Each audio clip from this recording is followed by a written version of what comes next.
Oh, yeah! Connecting to the internet. No one makes a fool out of me. Get a load of this. There's only one real Sonic. Testing, hello. Is his YouTube channel still on? Oh, apparently it is. Well, Sonic Forces was a bore. So boring that we barely made any videos anymore. But I am back! Because you know what? I wanted to share something I very much enjoy doing. See, one of my biggest hobbies in terms of Sonic is going back to old interviews and reading what Mr. Iizuka had to say, because Mr. Iizuka is an interesting man. The Sonic series is such a mess, such a puzzle, such a riddle that it's as a fan you just want to uncover it all. You want to figure out how this series is supposed to work, how it's supposed to fit together, and you definitely won't get any answers in the actual games, in the actual products, because they're all over the place.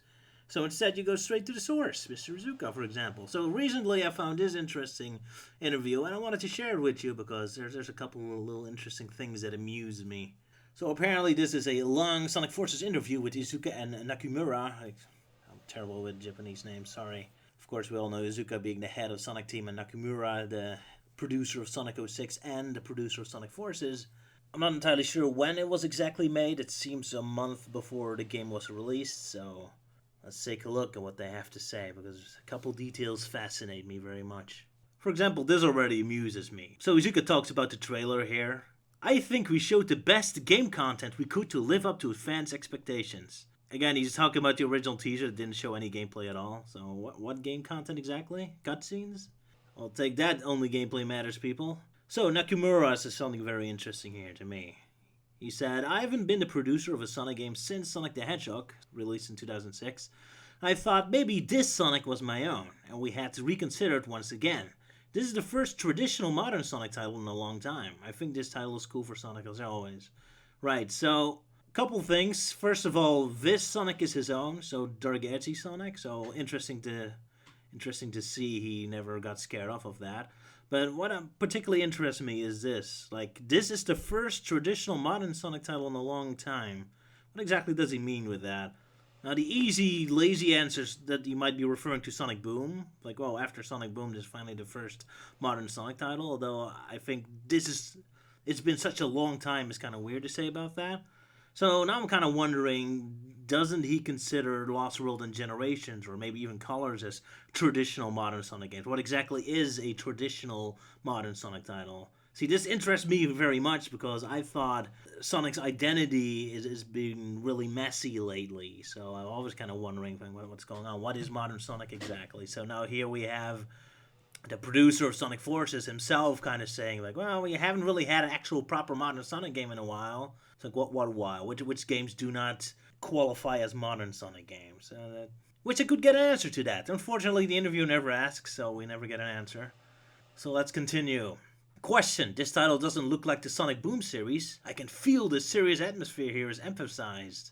It's kind of funny how he uses Sonic Boom as the opposite, considering the last modern Sonic game was way more silly looking. I mean, look at Sonic Boom Rise of Lyric. That doesn't look that silly on the surface. If you just look at the visuals alone, it looks like a serious story. It looks pretty serious atmosphere. It's only when you actually get the dialogue that it starts to be more silly. Anyway, here Iizuka says that he produced half of Project Forces, and Nakamura only came there for the second half, assumingly. So I didn't know that, so that's kind of interesting to see. At first, I decided the direction of this conventional game would be versus Eggman, but at this time it is now the Resistance Army versus Eggman's army, a collision of different forces. He's saying that the game started as a concept of Sonic versus Eggman, but without the concept of an army included yet. So that just makes me wonder, what the hell was the original idea then? Just Sonic versus Eggman? I mean, which game doesn't have Sonic versus Eggman? And even if you make that into a joke about, big monster of the week taking over as the main villain every game, we're talking about modern Sonic, Sonic Forces. I mean, what are the last few games before this? Sonic 4, Eggman as final boss. Sonic Colors, Eggman as final boss. Sonic Generations, Eggman as final boss. Sonic Lost World, Eggman as final boss. So, after Eggman being the main villain over and over and over again, here's Iizuka with, I have a brilliant new idea. Let's have a game that's Sonic versus Eggman. Like, oh, really? What a crazy idea. So then they start talking about the avatars. Another interesting detail. This is the story we wanted to make, and the new character, Avatar, appears in the game. It's difficult to show Sonic's growth as a hero and his weaknesses. However, we can express that with the avatar. So let me get this straight. Sonic is such a difficult character to write, or you're so terrible at writing, that the only way you can have any kind of growth or weaknesses for Sonic is through the avatar character, which is literally just the player character. There's just a plank of wood with googly eyes on it. See, usually when stories have like a character insert, your Link, your Pokemon trainer, you name it, your RPG hero who's mute, usually that character itself doesn't have any depth or anything interesting going on. It's the supporting cast that needs to elevate it to a higher level. But here, apparently Sonic is such a terrible character these days that the freaking plank of wood character is now required to enhance Sonic instead. That just amuses me. That's just kind of sad. As we know, Silver comes from the future. What's his mission now? Iizuka? You're right. He does come from the future. I wonder why he's laughing so much all the time anyway. Please try to play for yourself at this point. That's all we can say about it. This is one of the main reasons I always love interviews with Iizuka about Sonic Forces. He always seems to imply there's a much more interesting story than there really was. I really wonder what the story in his head is like. Seems to be much more interesting because I don't remember Silver ever being relevant to the whole game. Well, okay, a little. And now something like this. By the way, Chaos appears as an enemy character, so long time no see. This amuses me endlessly that Iizuka, without any prompt, without any reason, suddenly brings up Chaos. It's like, oh, by the way, Chaos is also in the game. You should really know that. Like, he's super excited about this character, and I'm just asking why. He has no story relevance. He has no gameplay relevance. He doesn't do anything. He just shows up for 5 seconds and immediately killed off. And yet Iizuka says, oh man, you should totally play this game because wow, Chaos, he really shows up, man. Man, if you're a Chaos fan, you really need to play this game because boy, all the things he does. Again, it wasn't the interviewer who brought it up. Like Iizuka himself is all excited about it. That amuses me endlessly. So they start talking a bit about Chaos. And really, the only thing you really get out of it is that Iizuka's really an obsession about the graphics. Like, Chaos in this new engine has the expression of water we wanted with him at the time. Yes, it's great. Yes, is what we said. So basically, the only reason Chaos Zero shows up in this game is just so Iizuka can show off his graphical abilities. It's like, is that why you spent 3 years making this incredible advanced graphic engine for this game that still looks like a toddler's drawing? So he spent 3 years just making Chaos Zero look perfect. All for the purpose of him showing up for 5 seconds. That's great.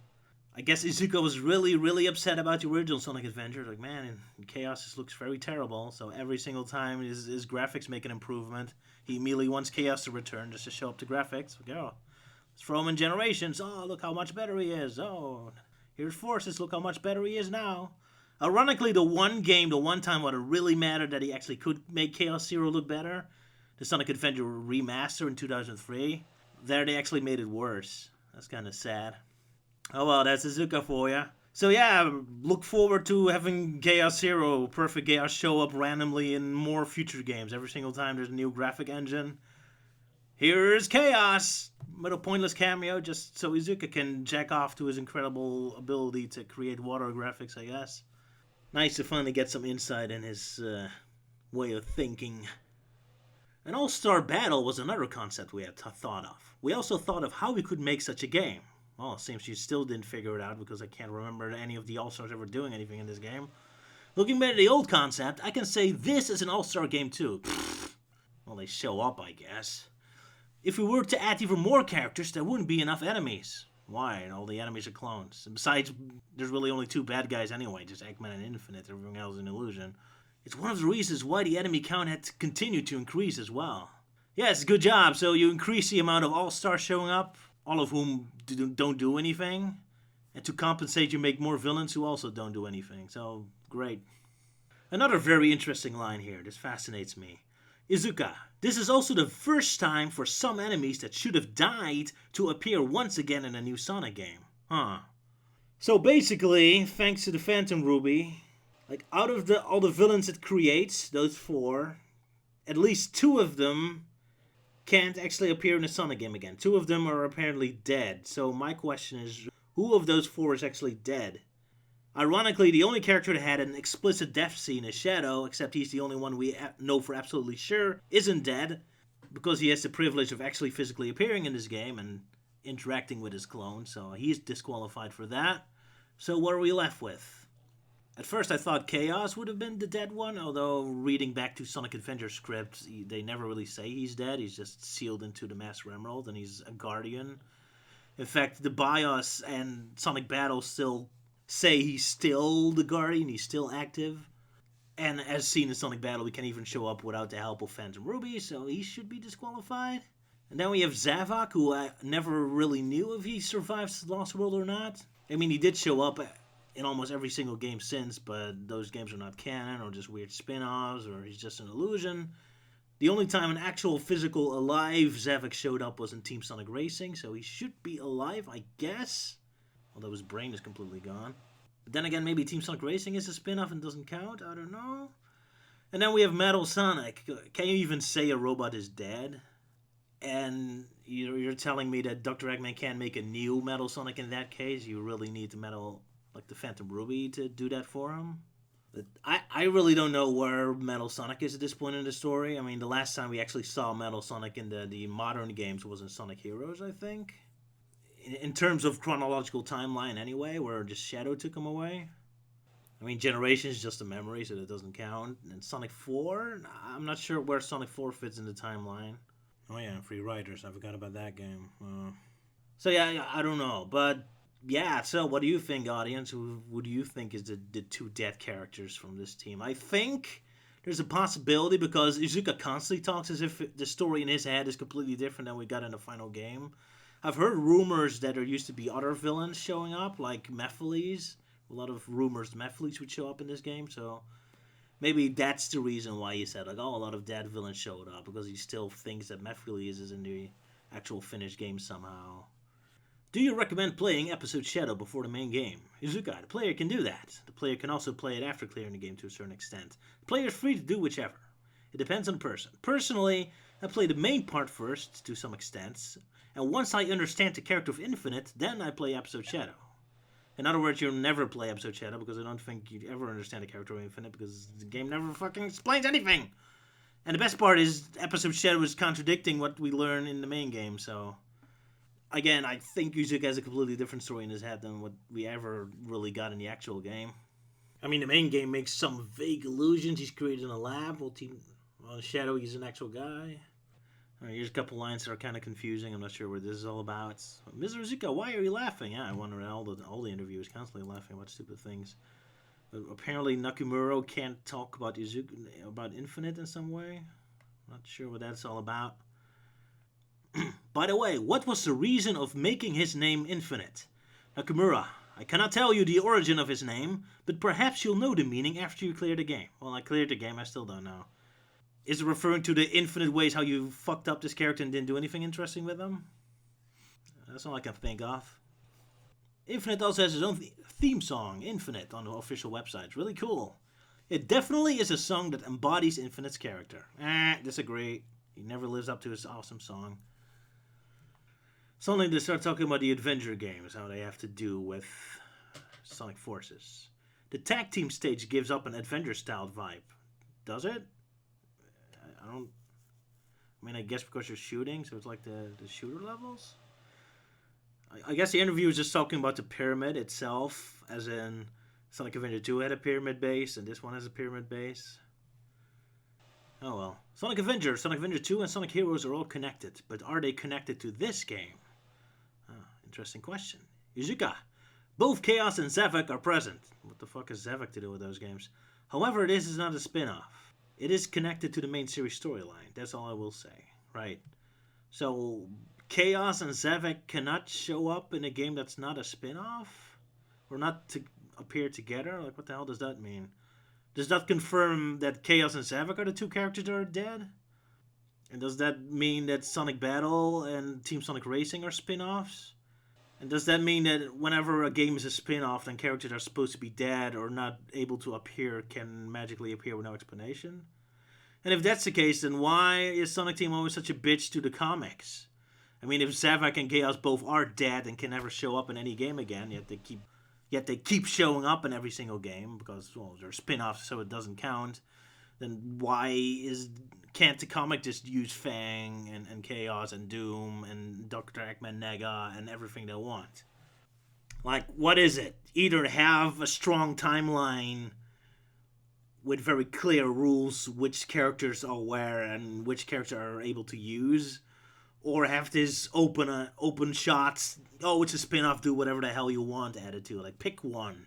Now it's just kind of being wishy-washy between the two. That's so frustrating about Sonic Team. They don't have any consistent rules. Which wouldn't be so bad if they weren't so strict and loose at the same time. Oh well.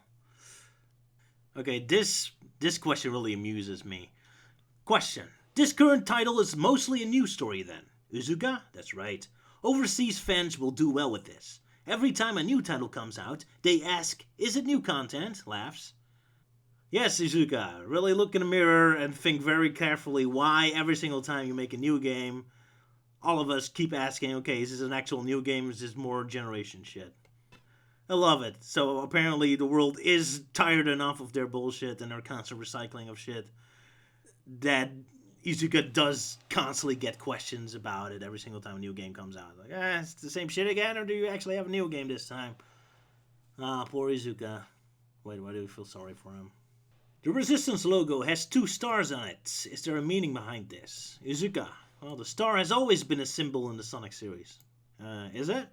Aren't you thinking of Mario now? I never realized that the star was a symbol in Sonic.